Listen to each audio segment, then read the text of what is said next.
In the summer of '69, the biggest names in rock music gathered in New York to give the world one of the largest music festivals in history, Woodstock. The festival was an incredible success, marking itself as one of the most pivotal moments in popular music history.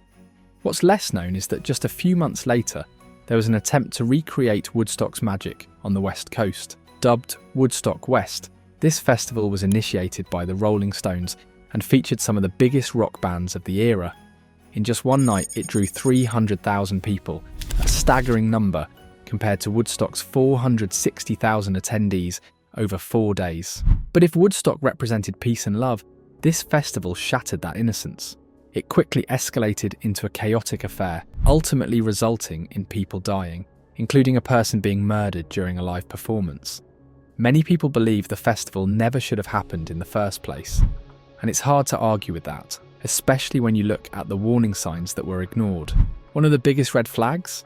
Hiring the Hells Angels as security and paying them in beer. This is the tragic story of the Altamont Free Concert. Who's doing all the beating? Hells Angels. Hells Angels are doing beating on musicians? During the late 60s, a powerful underground movement had taken over America. One built on free love, music, and a rejection of anything too commercial. The Rolling Stones, in the middle of a US tour, caught some heat for their pricey tickets, which didn't exactly fit the hippie spirit of the time. Sensing an opportunity to be part of the counterculture hippie zeitgeist, they came up with a bold idea. What if they threw a massive free concert with some of the biggest rock bands in the world? It was meant to be their Woodstock, a gift to the people. At the same time, the Rolling Stones were filming their documentary Gimme Shelter, and they saw this free concert as the perfect grand finale. Beyond just a gesture of goodwill, the event might have had a financial motive. The success of the festival would make for a dramatic and compelling ending to their film.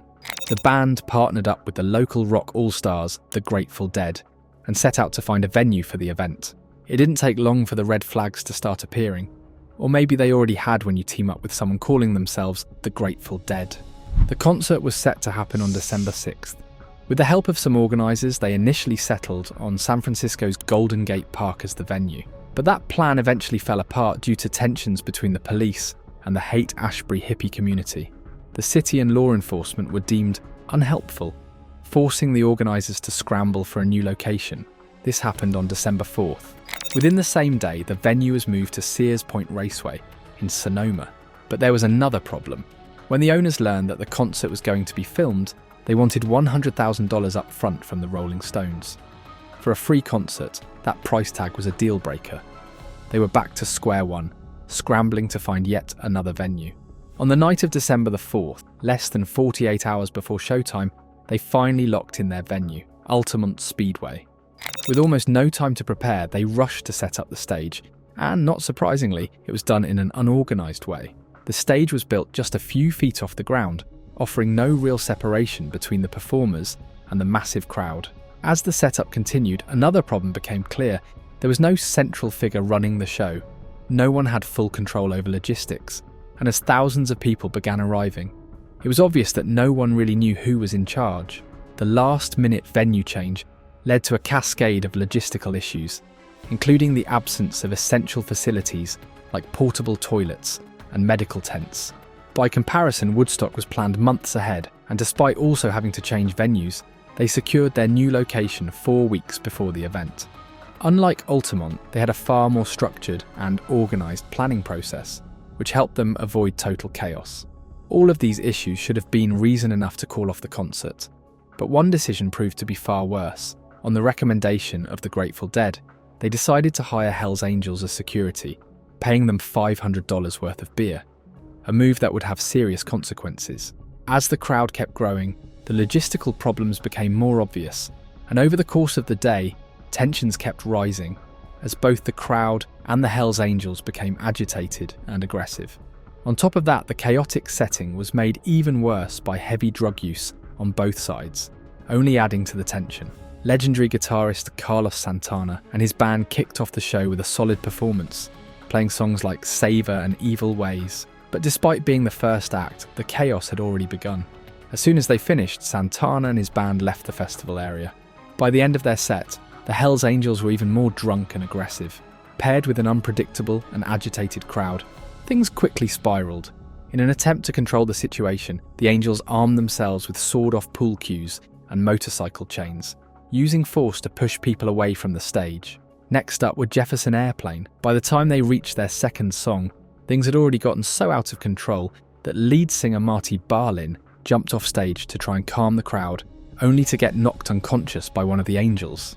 The chaos didn't subside during Crosby, Stills, Nash and Young's set either. As they played, Stephen Stills was repeatedly stabbed in the leg by a stoned-out Hells Angel. The violence was escalating, and the situation was quickly spiralling beyond repair. The next band on the lineup, the Grateful Dead, quickly sensed how bad things were getting. After hearing about the assault on Jefferson Airplane's Marty Balin from Santana's drummer Michael Shreve, the band decided to cancel their performance. They abandoned the festival area, realising the security situation had deteriorated too much to continue safely. This left a 2-hour gap in the concert, with no performances. Did this give the Angels and the crowd a chance to calm down and ease the tension? Well, that would be like expecting a miracle. Instead, things only got worse. The crowd and the Hells Angels got drunker, higher, and even more violent. It didn't help that the crowd, perhaps accidentally, tipped over one of the Hells motorcycles.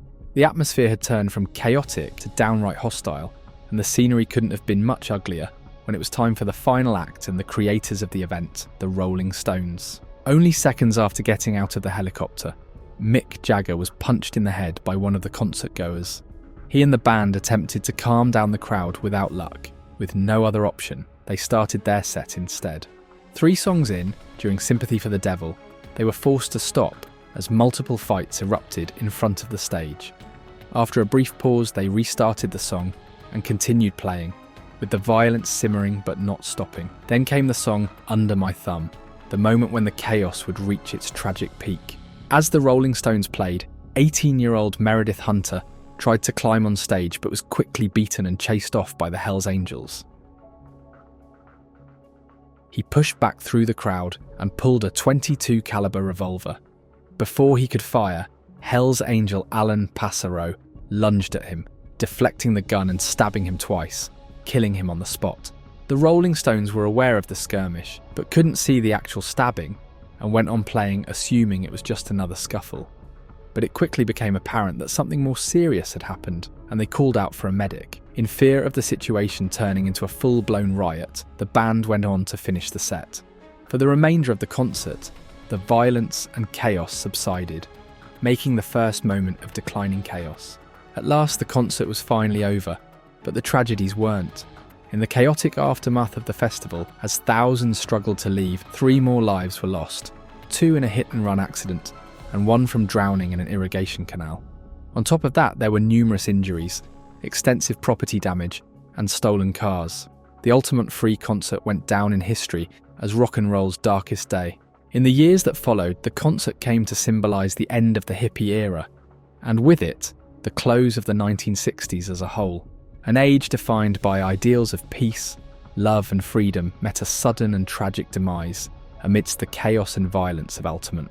The pioneering gonzo journalist Hunter Thompson, a man who was rather familiar with both Hells Angels and drugs, described the event as the moment the sharks finally came home to roost, suggesting that this was the inevitable breaking point of tensions and violence that had been brewing for some time. All right, everyone, there you have it. The tragic story of what happens when you mix together the hippie community, Hells Angels, alcohol, drugs, rock, poor planning, and the ultimate ingredient, free entrance. Thanks for watching. I hope you found it interesting and learned something new. Until next time, rock on.